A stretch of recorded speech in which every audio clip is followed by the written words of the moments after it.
एठी पिलामाने आरंभ करिबा आजी तपस्विनीर पत्र जहाँकि बहुत इम्पोर्टाट तमर आ 50 टी प्रश्न आमे आलोचना करिबा एमसीक्यू एई 50 टी करिदेले तुमे निश्चय भल मार्क रखि परिबो। शरण बश्चल ध्वजरिपु गजांकुश एथिरे ध्वज शब्दर अर्थ कौन ना ध्वज शब्दर अर्थ हेउची कौन ऑप्शन देखंतु एवं लाइव चैट बॉक्स रे आंसर दियंतु। ध्वज शब्दर अर्थ होची पताका। नेक्स्ट प्रश्न नवबामा बोली कवि काहाकू कहिछंती नवबामा बोली कवि काहाकू ना नव विवाहिता द्वितीया पत्नी को कहिछंती। रामचंद्रंकर सद्गुणावली शतगुणित हेउथुबो काहेकि काहेकि हेउथुबो शतगुणित ना मुग्ध नववधू को मुग्ध करिबा पाई मुग्ध नववधू को मुग्ध करिबा पाई।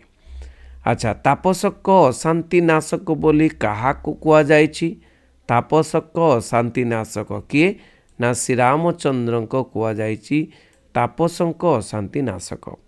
सीता रामचंद्र को चिठी लेखि कौन मागिथिले सीता रामचंद्र को चिठी लेखि मागिथिले जे नव प्रणयिनी केउ घोर तपस्या करी केउ मंत्र जप करी वर रूपे पाइले आपणको जणाइबा पाई। सीतांक पुत्रद्वय किपरि जननीक जीवन कंदाउथिले किपरि जीवन कंदाउथिले ना बिना सहकारे रामायण गान करी से सीतांक जीवन कंदाउथिले। नेक्स्ट प्रश्न तरुलतागण कौन शुणी अथय हुंती तरुलतागण कौन ना लवकुशंकर रामायण गान शुणी से माने अथय हुंती। सीतांक शिशुदयଙ୍କ मन कौन पाई सेमानंको आकर्षित करी नेउथिला सीतांक शिशुदयଙ୍କ मन कौन पाई सेमानंको आकर्षित करी नेउथला ना राजा कार कौन बहुतर ना रामचंद्रंकर पदपंकज दर्शन करिबा पाई तांकर मन कौन आकर्षित हेउथला। कौन शुणी सीतांकर हृदय हाणी होई जाउथला सीतांक हृदय हाणी हो जाउथला कौन शुणी ना उत्तर होची रामचंद्रंकर गत दुखर कहानी शुणी। रामचंद्र सीतांक प्रेम को काहींकी सपन मने करिए बोली सीता लिखिछंती सीता चिठी लिखुछंती ना सपन मने करिए बोली काहीं कहिछंती ना नव प्रणयिनीकर मुख दर्शन करी मोर प्रेम को आपण सपन मन करिए बोली लिखिछंती। सीता पत्र लिखुतला बेले किए हसी हसी पहुँचिले कौ माने हसी हसी पहुँचिले हसीबे आउ किए ना लवकुश हसी हसी पहुँचिले। तपस्विनीर पत्र कवितार कवि किए तपस्विनीर पत्र कवितार कवि होचंती गंगाधर मेहेर। कवि गंगाधर मेहेरंकर सर्वश्रेष्ठ काव्यकृतिर नाम कौन सर्वश्रेष्ठ काव्यकृति तांकर कौन ना उत्तर होची तपस्विनी नहीं कि तपस्विनी होची सर्वश्रेष्ठ काव्य। कवि गंगाधरंकर सर्वश्रेष्ठ रचना तपस्विनी काव्यटी केते सर्ग विशिष्ट अटे केते सर्ग ना 11 सर्ग विशिष्ट अटे। गंगाधर मेहेरंकर निम्नलिखित केउ काव्यटी रामायण विषय उपरे आधारित क्यों काव्यटी नहीं तो उत्तर होची तपस्विनी काव्यटी रामायण विषय पर आधारित। तपस्विनीर पत्र कविताटी केउ काव्यरु संगृहीत केउ काव्यरु तो केउ काव्यरु ना उत्तर होची तपस्विनी काव्यरु संगृहीत। तपस्विनीर पत्र कविताटी तपस्विनी काव्यर केउ स्वर्गरु आनीत केउ स्वर्गरु ना कौन ना 11 स्वर्गरु आनीत 11 स्वर्गरु आनीत।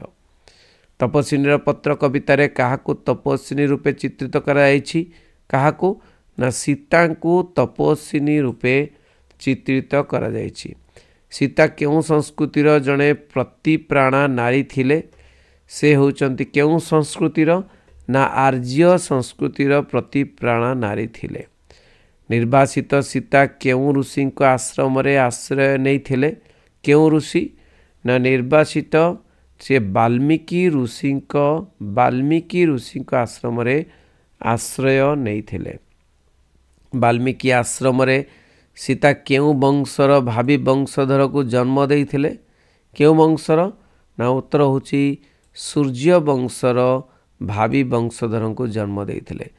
सीता रामचंद्र को निकट को लिखिथिबा पत्र केउ नामरे वर्णित होईछि? केउ नामरे वर्णित होईछि? ना उत्तर होची तपस्विनीर पत्र नामरे उल्लेख अछि, वर्णित अछि। तपस्विनी पत्र कहा उद्देश्य लिखित? ना श्री रामचंद्र उद्देश्य लिखित। शरणागतर रक्षा कवच किए? शरणागतर रक्षा कवच होचंती श्री रामचंद्र। पुरुष उत्तम रामचंद्र केउ मानकर रक्षाकर्ता? केउ मानकर रक्षाकर्ता? ना जो माने भी शरणार्थी से मानकर रक्षाकर्ता। शरण रक्षण ध्वज किए उड़ाउछंती? शरण रक्षण ध्वज किए उड़ाउछंती? ना रामचंद्र उड़ाउछंती शरण रक्षक ध्वज। से जी भी शरण नेला तांकु रक्षा कले।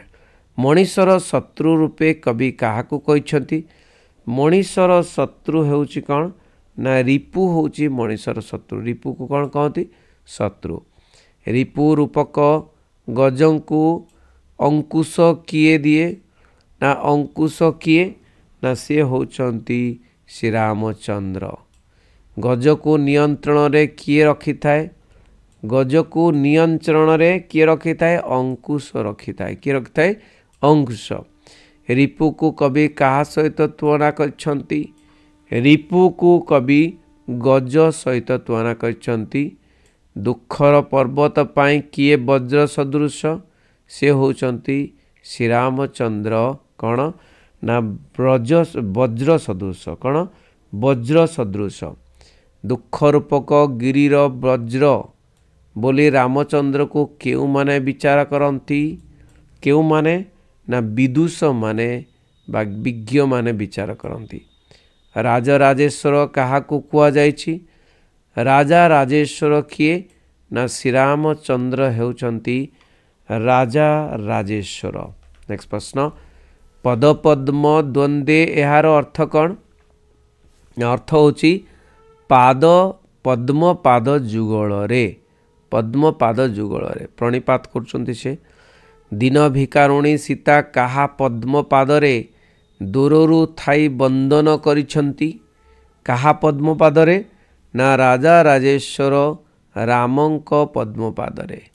रामचंद्र द्वितीय पत्नी गहन रे कि आशंकारे आशंकित होई पड़िछंती? सीता आशंकारे आशंकित होई पड़िछंती। यज्ञ काल महाराजंक बाम भागरे किए शोभा पाउथे बोली सीता पत्र लिखिछंती? किए शोभा पाइबे? ना नव विवाहिता द्वितीय पत्नी शोभा पाइबे बोली लिखाइछि। रामचंद्र केउथिरे दीक्षित होइछंती? रामचंद्र केउथिरे? ना अश्वमेध यज्ञ रे दीक्षित होइछंती। किए मुग्ध हेबो बोली रामचंद्र तांको पाई संतुष्टि कार्य करुथिबे? किए मुग्ध हेबो बोली? किए मुग्ध हेबो बोली? ना उत्तर होची कौन? ना द्वितीय गुणावती स्त्री।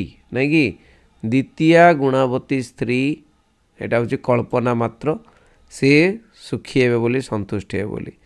यज्ञ अवसर रे कहा मनरे रामचंद्र को एक भिक्षा मागिया पई इच्छा प्रबलतर होईची? किए? ना सीता भिक्षा मागिचंती। बुझिउची? तपस्विनी सीता मागिथिबा भिक्षा को केउ भिक्षा भावे उल्लेख करा जायछि? केउ भिक्षा भावे? ना उत्तर होची छार भिक्षा भावे उन्नति माने करा जायछि, उल्लेख कराइछि। रामचंद्र सर्वदा केउ मानकर अशांति नाशक बोली कहा जायछि? केउ मानकर अशांति नाशक? ना तापस मानकर अशांति नाशक बोली कहाइछि। तपस्विनी सीता कहा पाखरु जानिबाकू चाहिचंती जे महिमामयी द्वितीय पत्नी जनक किए बोली? कहा पाखरु जानियाकू चाहिचंती? ना रामचंद्र पाखरु जानियाकू चाहिचंती। लवकुश जन्म काल कहा कोଳରେ बसिबार सौभाग्यରୁ वंचित थिले? ना पितांक कोଳରେ नहीं पितांक कोଳରେ बसिबार सौभाग्यରୁ वंचित थिले।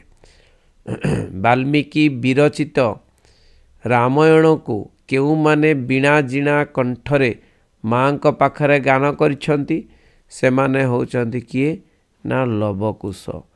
केउ माने लवकुशंक रामायण रो अभूला गान सुनी अथय हुंती। केउ माने अथय हुंती ना तरु लतागण अथय हुंती। लवकुश रामंक जस ख्याति रे मुग्ध होई काहा सहित अयोध्या यात्रा करिछंती। काहा सहित उत्तर होची वाल्मीकि सहित अयोध्या यात्रा करिछंती। वैदेही किए वैदेही विदेहर कन्या वैदेही विदेहर कन्या किए सीता। विनय पत्रर प्रति अक्षर केउथिरे धोती होई थाए। प्रतिटी अक्षर केउथिरे धोती धोई जाई थाए ना उत्तर होची आखिर लुहरे धोई जाउ थाए।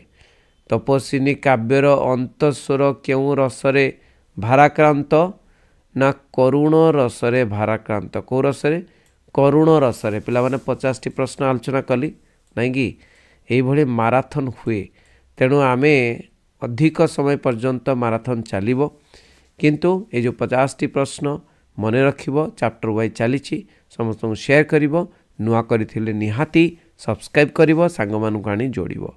बंदी उत्कल जननी।